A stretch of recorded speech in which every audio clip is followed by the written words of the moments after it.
Welcome to the next episode of the BRIO in the Box podcast, brought to you by BRIO Plus, our own line of custom formulated, small batch crafted supplements.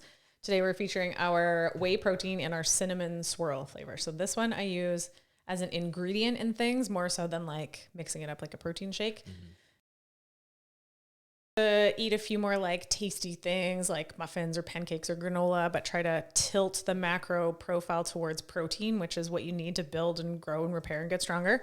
And also what makes you feel full. Protein's the most satiating macronutrient. So I've been posting lots of recipes for how I add protein powder to things here and there. I'm going to feature today the protein granola recipe. So if you're the kind of person that just like loves eating oats in the morning, it's not ideal to have carbohydrates in the morning specifically. The timing there doesn't work well with your hormones.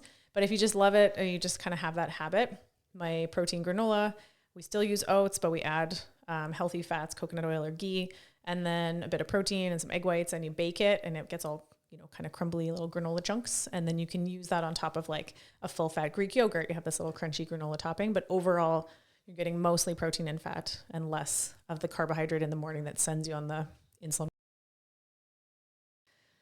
Cinnamon swirl. Cinnamon swirl. So today's episode is part 2 of our 3-part series on how to be successful in CrossFit. Yep. So the first part, we defined being successful in CrossFit as doing it forever. Mm-hmm. CrossFit for life, doing the thing that most people can't do, which is stick to an exercise program forever. Yep. So we talked in the first part all about the mindset, how to properly approach with the right attitude and mindset at the different phases through your CrossFit life cycle, through the journey, right, being a CrossFitter. Today, we're going to talk about how to get fitter, how to like maximize the benefit, the training benefit from your time in the gym. So how do you get fitter? Well, I think the most important thing is you have to try harder.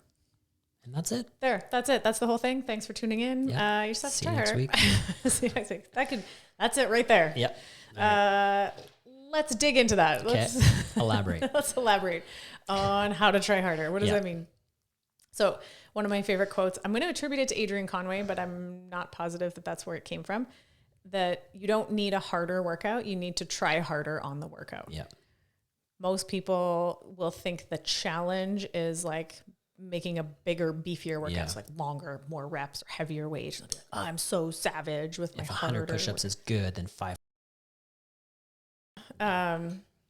It is not. So we want to maintain intensity. The like unique factor with CrossFit, we talk about intensity all the time, which is let's try harder, right? Yep. How hard are we going to try? Intensity, if we go, this is like level 1 course material. Intensity is the independent variable most commonly associated with increasing the rate of return of favorable adaptation. Direct quote. What does that mean? Variable.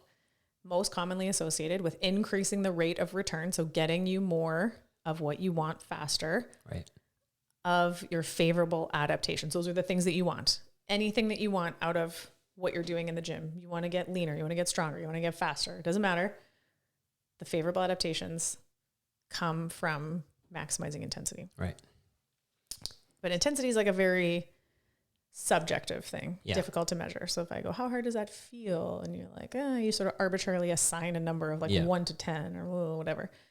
Difficult to measure, difficult to track and compare over time. So when we say intensity, we are talking about power. Yeah. Power is a measurable outcome. Yeah. Physics. It is physics. It is load. How heavy is it? Times distance. How far are you moving it? Divided by time. How long did it take you? Yeah. So load times distance, that's the work. Yep. Work over time. We're doing work for time always in CrossFit. That's where, that's the formula. Yeah. And we can measure all those things. So the load, you need a scale. You need to know how much something weighs. Yep. It's your body weight, it's a barbell, it's a kettlebell. The distance, you would need a tape measure. Yep. Right? How far are you moving? And then the time, you need a stopwatch. Yep. How long is it going to take you? How long does the work take you? So I think the default there, or faster, when people are trying to make something harder, they're trying to try harder. Yeah. They go heavier, or we get hung up on RXing the workout. Yeah. RX or death. RX or death. So we're going to go through a little bit of math. Yeah. Yeah. So distance is generally a standard, right? Because every movement should have the same range of motion. So you're not really changing your movement, or at least you shouldn't be. So we took Fran, which is 2159 thrusters and pull-ups. It's meant to be a very short workout. And the pull-ups for me would be the same. The thruster range of motion would be the same. We figured I'm moving the bar approximately 5 feet. From the bottom of your thruster to the top. Yeah. So those are our constants. Those things aren't going to change. So if we took it and did RX, which is 95 pounds for me, and if I cannot do that unbroken, I break those 2159 sets up into smaller sets, and I take some breaks in between. And you slow down and you end up having like a water break or something in there. So if it took me 4 minutes and 45 seconds, still under 5 minutes, but 4 minutes and 45 seconds to do an RX Fran, if we calculate the power output of that, it is 4,500 pound-feet per minute, okay? And then if you take the same exact workout, except we drop that weight down to 75 pounds, which allows me to, say, move faster or go unbroken, don't take water breaks, transition from one thing faster, then I end up doing it in 3 minutes.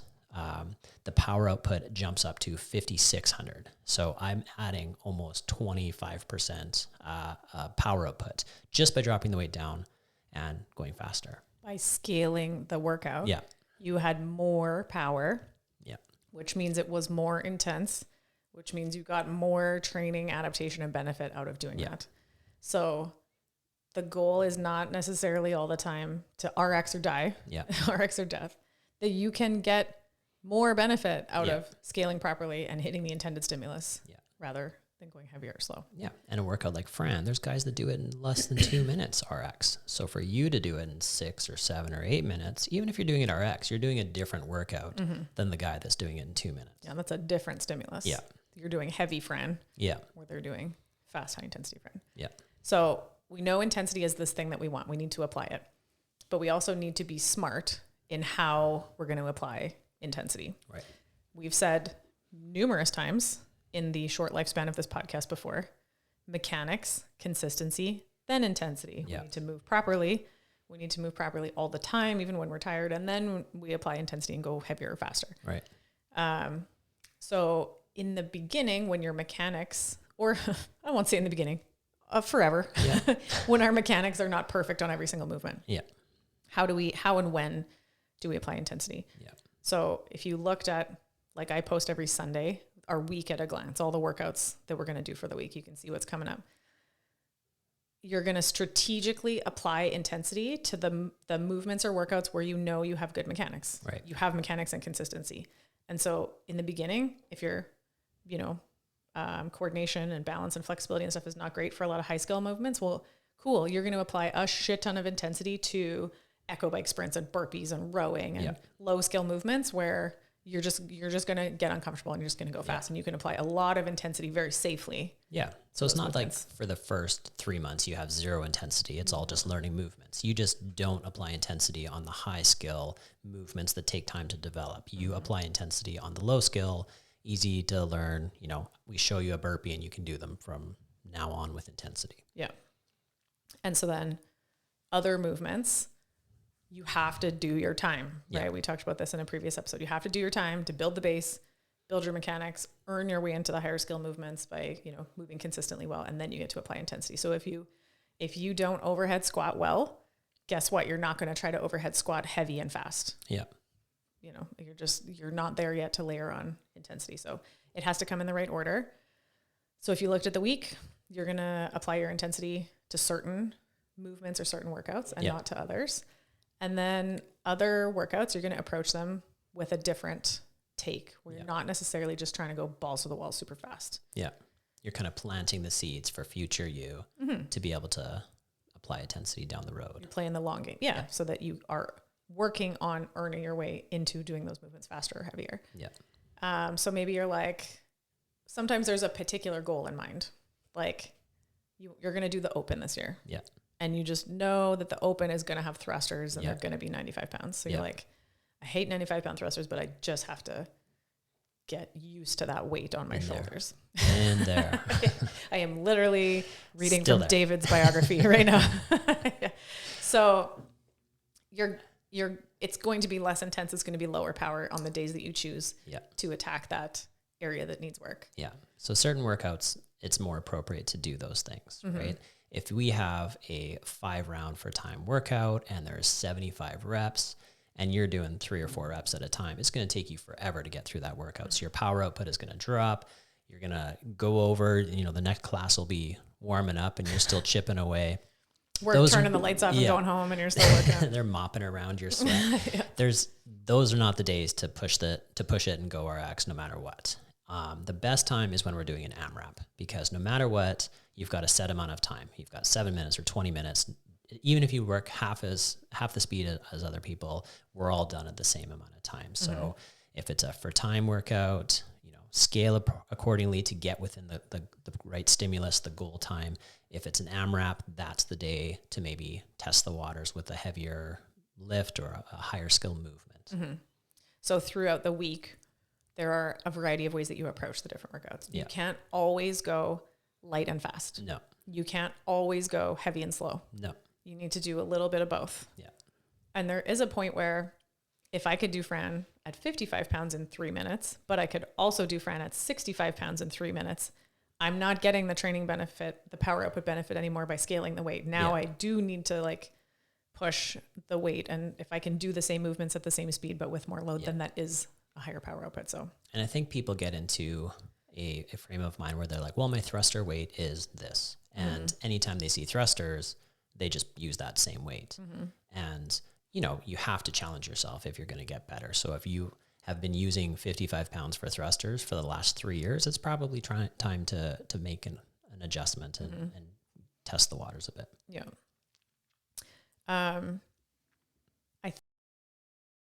We're sort of talking about that from the perspective of a newer person, applying intensity to lower skill movements. I think that kind of comes all the way around, in our last episode, we talked about the post-competitive phase. We've taken to calling it class fit. Now there are a lot of athletes at BRIO. We had, teams at regionals and some masters at the CrossFit games and stuff.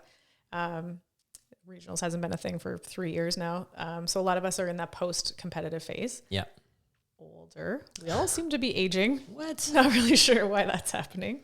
Maybe can't train with maximum intensity 5 or 10 times a week, right? You just, you can't go balls to the walls all the time. So then again, even a very advanced athlete is going to be selective in how they apply intensity. Maybe they're looking at the week and they're go, okay, I'm going to try hard. I'm going to give her shit on this workout on Tuesday and this one on Friday. And then other workouts in the week, we're going to scale the weight. We're going to work on mechanics. We're going to move well. We're going to treat ourselves like more of an active recovery day. There's a variety of ways that you apply and layer in intensity. And it depends on what you have going on, in the rest of your life, how much time and space you have for pushing yourself super hard in the gym. For sure. So we're working on mechanics of specific movements. There can be a potential pitfall there where people spend too much time working on something specific that actually doesn't end up being that important. Yeah. So maybe, I'm not a great rower. So maybe I have a workout in the open and I sucked on the rowing part. I'm going to work on rowing this year. And I row and row and row and row for hours and hours and hours, work on it every week. And then the next year, the open comes around and rowing is one movement in one workout out of half a dozen workouts. And it ends up that the 10% improvement didn't really benefit me overall in my placings or scores in a competitive sense. Yeah. But I spent all that time working on it, was all that time I wasn't working on anything else. Yeah. And so we kind of call that majoring in the minors. Yeah. Spending a disproportionate amount of time on something that in the end isn't really benefiting your overall fitness that much. There's more to it than just that one movement that you're not comfortable with. Or spending so much time trying to get a muscle up. Yeah. And it's you should just, show up and do regular CrossFit and squat and sprint and, do all the regular things. Is spending an outsized amount of time on one particular skill really the most productive way for you to use your time in the gym? Not really. So you start working yourself closer to a specialized athlete, right? Where it's that's the opposite of what CrossFit is supposed to be. CrossFit is a generalist sport where we're pretty good at everything. So if you just focus on, muscle ups or handstand push-ups or whatever. It's like you're starting to specialize in the gymnastics realm, which is not the overall goal. Yeah. So we get further away from CrossFit, and we're using fitness and CrossFit like interchangeably. Yep. Right? Fitness is our definition of fitness, broad capacity across the 10 generally recognized physical skills, across broad time and modal domains, short, medium, long, sprint, interval, whatever. Yeah. Broad capacity. So we try to stay away from specializing. So we don't want to major in the minors, Right. but we still need to do our time on mechanics and consistency. Yeah. There's also some differences in the way you approach a workout, whether you're focused on putting up the best score or getting the most training benefit that you need out of the workout. Yeah.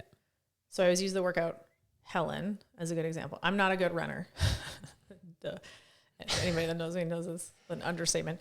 I'm not a fast runner, but I can do the kettlebell swings and pull-ups unbroken. But so that workout, if I want to post the best time, I'm going to dog the run and go fast on the things I'm already good at, which is the kettlebell swings and the pull-ups. Yeah. If I want to get better, fitter, attack a weakness in that workout, I'm going to sprint the shit out of those 400-meter runs.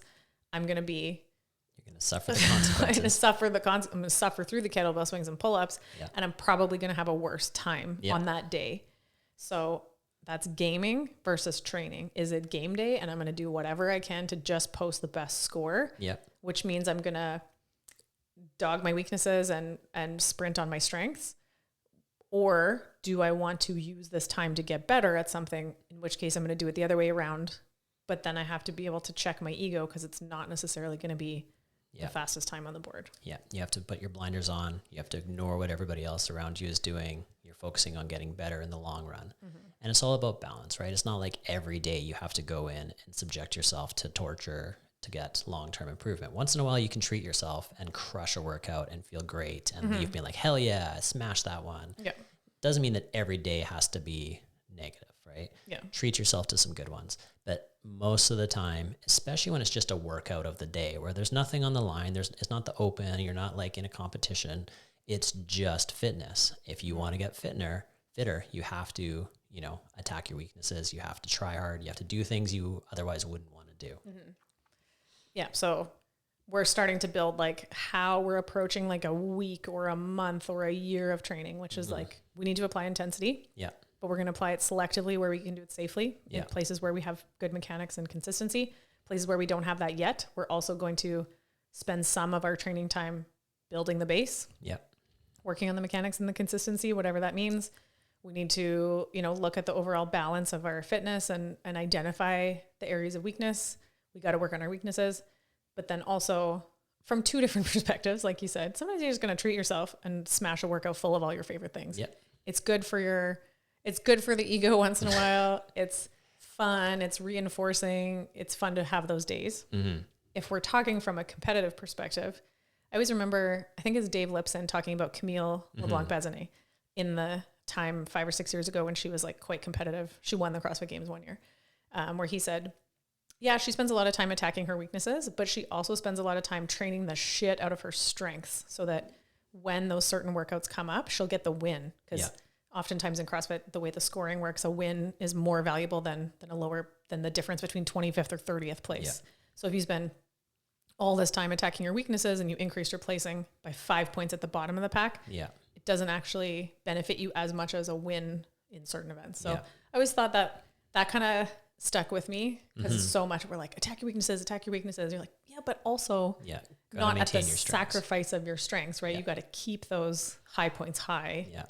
And it's often a young athlete that'll come in and say, oh, well, I'm pretty small and I want to gain some weight so I get stronger. It's like, yeah, you need to get stronger and maybe getting bigger will help with that. But if you get bigger, are you going to lose your ability to do a lot of pull-ups, or is it going to slow you down on the conditioning stuff? If you strictly train the heavy stuff to the point where you've put on 20 pounds and now your previous strengths have turned into a weakness, like that's not helping you in the overall scheme of things. Yeah. So it's all about maintaining your strengths while improving on your weaknesses. Yeah. And I think to like kind of bring it full circle, we're talking about applying intensity to your strengths. Yeah, totally. And so to the movements where you have good mechanics consistently. And so in the beginning, the list might just be fairly straightforward things, bike and row and burpee and whatever.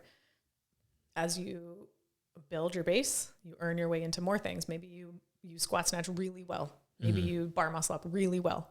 Maybe you whatever, double under really well. Higher skill movements. Well, guess what? Now you get to apply intensity to those things. You get to smash the shit out of those workouts too, right? You have more options for where you're going to apply intensity. So we've got kind of our, what are we going to do in the gym? Selectively apply intensity where we can, and then pay our dues to build mechanics and consistently. And then all the things we need to do outside the gym. So the topic today is how to get fitter. So generally we're looking for better aerobic capacity, better ability to generate energy per unit of oxygen, better strength. So that's like a physiological adaptation of like more productive lean body mass, more muscle. And I guess we could say like better mechanics allows you to do more work more efficiently, more efficient movement, which comes from more coordination technique based things, flexibility. So that's kind of a combination of like neurological adaptations and physiological adaptations. All of those adaptations happen outside the gym. So you do your work and you do your work well in the gym, you can unwind all of that good work you did in the gym with shitty lifestyle habits. So you can get no benefit, maybe even negative benefit out of what you just did in the gym if you don't address all of the habits outside the gym to get fitter. So rest, you need to rest. Exercise itself is catabolic. It breaks the body down. You need to recover from it to get stronger, fitter, faster. It's not the training, it's recovering after the training that makes you better. So rest days, super important. And not even just full rest days, but like rest time, right? Like you can't work out 8 hours a day and just like go to a job and sleep for 6 hours and think you're going to improve. So what's the line? You have to choose rest before rest chooses you. If you don't value your rest, you will just get burnout. Either mentally or physically, you'll get injured or run down or whatever. A big part of rest is sleep. Sleep is when you produce the majority of your growth hormone. Growth hormone is the messenger that goes around and tells your bones to get stronger and your muscles to get bigger. And even like your skin, it's like got an anti-aging effect. It even has like anti-cancer properties. Like growth hormone is your friend. You produce growth hormone in your deep sleep. So you need to be getting good quality, deep sleep. Things that inhibit growth hormone, insulin. So eating too close to bed, particularly high carbohydrate meals right before bed, suppresses your growth hormone by like hugely depressing amounts by like 300%. Oh, wow. So don't eat close to bedtime. Sleep in the dark. So you get a good amount of melatonin. So limit the blue light, turn the lights down the last couple hours before bed. Other things that can help you get into more deep sleep. You can manipulate your temperature. So like a hot bath, hot shower, sauna. That sounds paradoxical. To get into deep sleep, you need to lower your body temperature. So you go, wait, but you're telling me to get really hot before bed. What that does is it increases your circulation to the surface of your skin. So you start wasting heat with like increased circulation and sweating. And then as soon as you leave that hot environment, especially if you can go into a nice cool bedroom, you continue to lose heat out of the surface of your skin, and it helps lower your core temperature. So you get into this really nice deep sleep. So like we should, at some point we'll do a whole podcast on sleep. I just love sleep. I love talking about it. I love doing it. It's the best. Like maintenance stuff. Do you want to talk about like recovery, mobility? That doesn't have to be something you do on your own. You know, you can treat yourself to a massage. You can do, physio type stuff. Most of the high level athletes have a person, right, that travels with them and they do a thing. Whatever. Ice baths, cold plunge has been a big thing recently. Hot tubs, saunas, any of those things that help, shock your system and increase your recovery are going to be beneficial. And there's a ton of different options out there of all different price ranges. Yeah. A lot of that stuff seems to center around circulation. Yeah. Things that increase your circulation tend to help you recover. Yeah. So you kind of like, you get that lymphatic drainage of your metabolic waste products. It helps deliver, better circulation, delivers better like nutrients and amino acids and all this stuff that helps you repair and grow. So like just general daily movement, right? Yeah. Walk around, move around, try not to be too sedentary. Cold plunge and sauna both have that like increase your heart rate and the rate at which you're pumping your blood around your body. Yeah. Massage is the same. Yeah. Moving fluids around and increasing circulation. There's two kind of worlds of thought on ice specifically, because it used to be that if you had like an injury or whatever, they told you to put ice on it. And now there's conflicting evidence. And some people disagree with that if you put ice on the injury, all it does is inhibit circulation in that one area, but it continues elsewhere. And so if you actually heat, it'll help increase circulation there. But then if you do an ice plunge, you're basically limiting your circulation. But then as soon as you're out of the ice plunge, your body goes into overdrive and it increases the circulation to recover from the cold plunge. So the like cold plunge into a sauna and back into the cold plunge is like supposed to be super good for helping with recovery. There's so much you can geek out with if you're really into it. Yeah. So on that note about recovering from an injury specifically and icing injuries. So inflammation is what happens when you get injured. We tend to talk about inflammation exclusively as a bad word. Yeah. Everything is like anti-inflammatory and blah, blah, blah. We're always trying to suppress inflammation. But inflammation exists for a reason. It's there to help you. Yep. It's what helps you recover and repair from an injury. So it attracts, immune cells and heat and circulation and all that kind of stuff, sort of disables the area maybe with swelling and prevents you from moving it too much. So when you're trying to heal from an injury, you don't really want to suppress inflammation in that area, which is why it's the more modern thing to not ice your injuries. Yeah. Let the inflammation, let the heat come to it. You also should not take the non-steroidal anti-inflammatories, the NSAIDs, the ibuprofen and Aleve and those kinds of things that suppress inflammation. It makes the recovery take longer and it makes the recovery process not happen as well. So if you want to repair and become a more robust person post damage or injury, you actually need to like let inflammation do its thing. Yeah. Like inflammation has its purpose. Yeah. Chronic inflammation is the main problem. Yeah. And the main cause of chronic inflammation is poor nutrition, shitty diet, processed food. So the other things that assist in your recovery is you need to fuel yourself well with the things that you need to repair and recover and grow stronger. So the literal repair and growth is coming from majority amino acids, protein. You need the right types of amino acids. You can think of amino acids as the pieces of Lego, and then the proteins are what you build out of the pieces of Lego. So there are essential amino acids or conditionally essential amino acids. There's 17 in total. You need the right amounts, the right balance to repair your bone and your muscle and your tendons and your joint tissue and all that kind of stuff. Even supports your immune system, supports a proper amount of inflammation, not an excessive chronic amount. Right. So the hallmarks, the staples of a good quality diet for anybody that wishes to maximize their training benefit is, these would be my top ones. Red meat. If you've been to any of my nutrition courses, specifically I talk a lot about liver and trying to talk people into eating more liver. Liver is nature's multivitamin.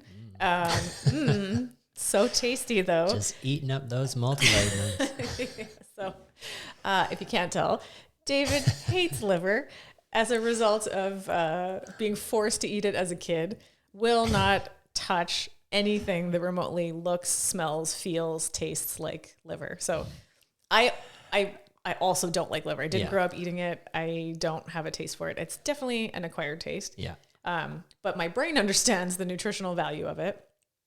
So we try to hide it in things. Ground beef with organ meats mixed in. Yeah. Put it in like a chili or spaghetti sauce or a burger or something with quite a bit of flavor. You don't even notice it's there.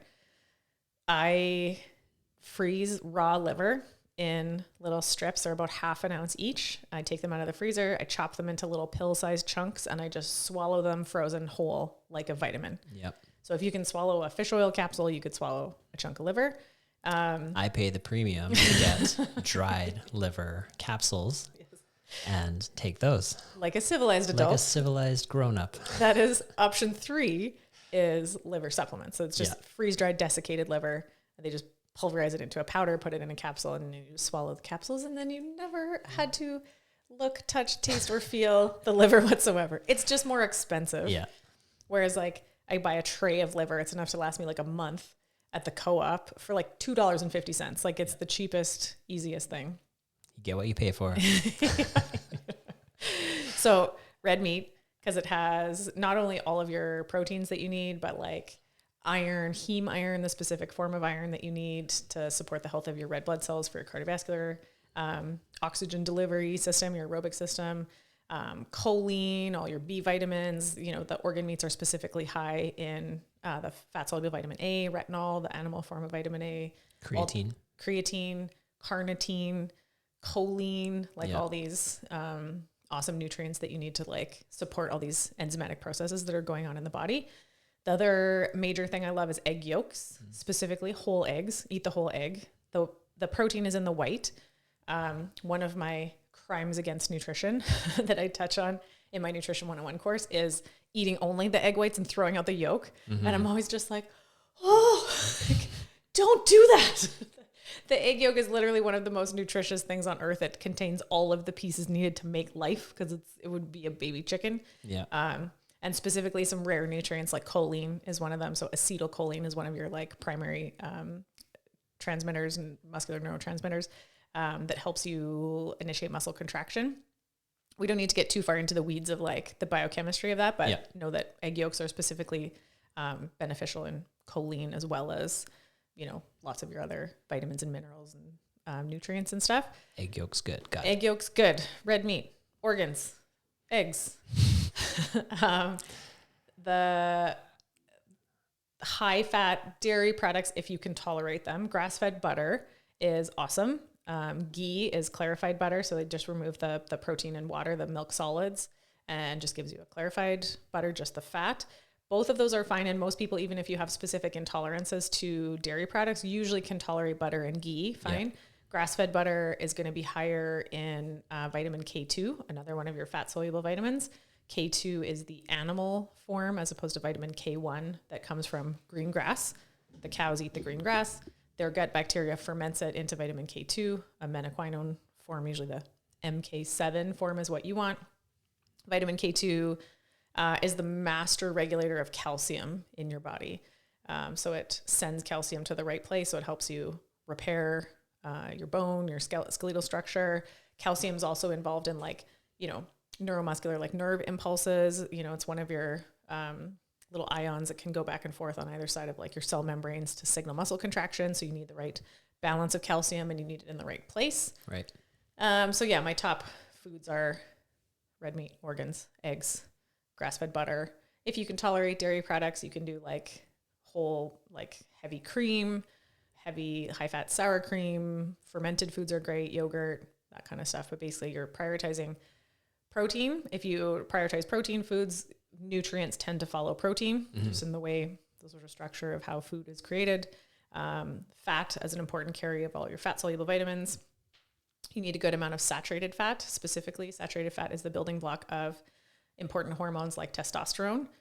I heard that's a good one. Yeah, that's probably the hormone most people are familiar with when it comes to muscle growth. So if you want to increase testosterone production, you need to increase your intake of saturated fat. Saturated fat also supports good cholesterol health. Cholesterol is kind of got a bad reputation, undeservedly so. Cholesterol is actually very supportive, very necessary to support all your functions of life, even your mental health, right? There's definitely something to be said for keeping your mental game on point to be able to continue to train and, you know, stay mentally dedicated as well. Low cholesterol concentration in the prefrontal cortex of the brain is associated with mood disorders, depression, anxiety, inability to make good decisions, and inability to inhibit bad decisions. So specifically violent crime, people with low prefrontal cortex concentration of cholesterol also are more likely to commit suicide, and more likely to commit suicide via violent methods. So definitely cholesterol is super important for supporting your brain, mental health, hormonal health, all that kind of stuff. I mean, we could go on about that for 2 hours. And I'm sure one day we will. I'm sure one day we will. So we're supporting our recovery with protein and nutrients, good healthy fats. You can sprinkle in safe starches, carbohydrates as needed, trying to avoid, the processed sugars, refined grains, or like things high in fructose, which are like not ideal. We'll talk about that more in the next one. We're going to talk about how to get lean. Yeah. But basically like sprinkle in carbohydrates as a performance enhancer. Yep. Here and there, depending on how often you're training, how much, how hard, and how close you are to your ideal body composition. Right. But basically, eat a steak. Eat a steak. Steak and eggs. Steak and eggs. Perfect food. Garlic butter.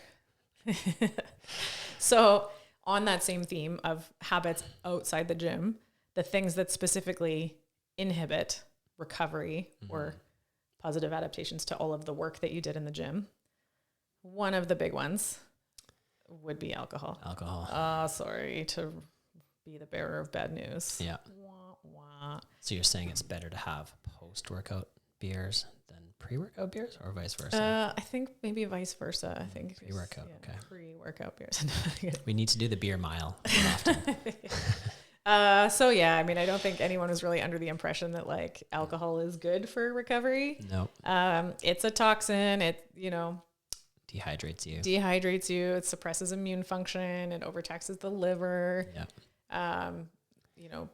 Definitely damaging to the neurons in the brain. So it makes it more difficult to learn. So we were talking about the neurological adaptations of our high coordination movements. So those adaptations, the ones that you specifically want to happen in your like muscle brain connection, alcohol is going to inhibit your progress with those ones. Such a bummer. Not that you can never have it. Just understand that, there's I remember hearing an analogy one time. You're floating in a body of water and you're wearing water wings and you have a backpack on, and some things put air in your water wings and help you float, and some things put rocks in your backpack. And alcohol is rocks in your backpack. Okay. So if you do it too much, you're going to sink. You're going to die. Okay. Good to know. Sleep, right? We talked about the benefits of good sleep. Disordered sleep, suppresses growth hormone, suppresses testosterone, suppresses your immune system. And also, alcohol affects your sleep. Alcohol also inhibits your ability to have good restful sleep. So it inhibits your ability to get into deep sleep, your slow wave sleep, and also grossly inhibits REM sleep. And REM sleep is where you do the majority of your emotional processing and learning. So again, there with the connection to like your neurological adaptations, not enough sleep.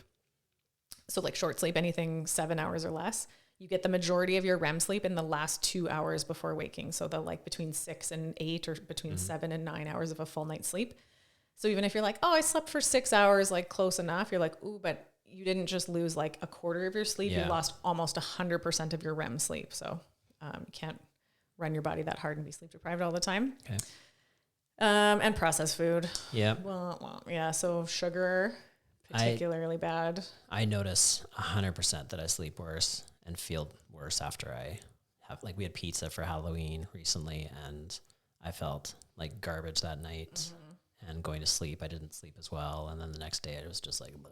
Yeah. And we even notice that with our kids, if we have a day where they eat more junk food or whatever, which is like not that often, but, Dash, our 5-year-old, will like toss and turn all night, and he'll be like way more like active and twitchy, and you can tell he's not in a good, deep recovery sleep. So, those, excursions of your blood sugar, so like those peaks and valleys, are stressful on the body. So you're, when you're hitting the peak, out comes a flood of like insulin. Insulin in small amounts can be beneficial, but in large amounts, quite toxic, quite harmful.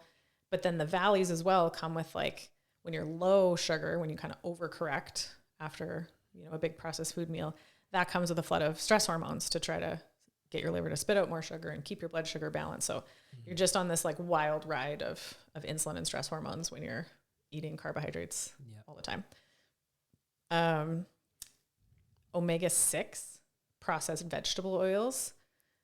That's like my big soapbox thing. If you're going to make one change to your nutrition that's going to benefit you the most, it's 0 seed oils. Yeah. 0. Never. There's no situation where you should ever eat a seed oil. People always think I'm going to say sugar, because everyone knows I'm like a low carb person. You think, what's Yep. the one thing you should never eat? People think I'm going to say sugar. You can actually eat some sugar sometimes. Your body has a method of processing it. You can use it beneficially, strategically here and there. The thing you need to never consume are the processed vegetable oils. Yeah. We've had sugar in our diet. Like there's been fruit for a long time. Yeah. Fruit, honey, whatever. You have an ability to handle some. Yeah. But the processed seed oils, Those are new. never. Yeah. They are not made of vegetables. People often go like, well, what's a vegetable oil? Like, is that olive oil? Like, no, those are fruit fats. So your fruit fats are coconut, olive oil, avocado. Yeah. The vegetable oils are actually, more accurately, should be called processed seed oils because they come from seeds. Yeah. Canola oil being the big one, corn oil, soybean oil, sunflower, safflower, rice bran oil. Those are the big ones. Yeah. So you need to read food labels, acquaint yourself with that list, and avoid those at all costs. Yeah. And it's tough because they're in everything. I'm saying that like it's an easy thing to do. It's not an easy thing to do. They are everywhere. If you look at any baked good or packaged thing that's on a shelf somewhere, like 99% chance there's some sort of canola oil or hydrogenated whatever. So by saying 0 seed oils, what I'm actually saying is you're never going to eat any processed food again. Yeah, sorry. So in some ways it's really hard to do if you rely on a lot of processed or restaurant or takeout food.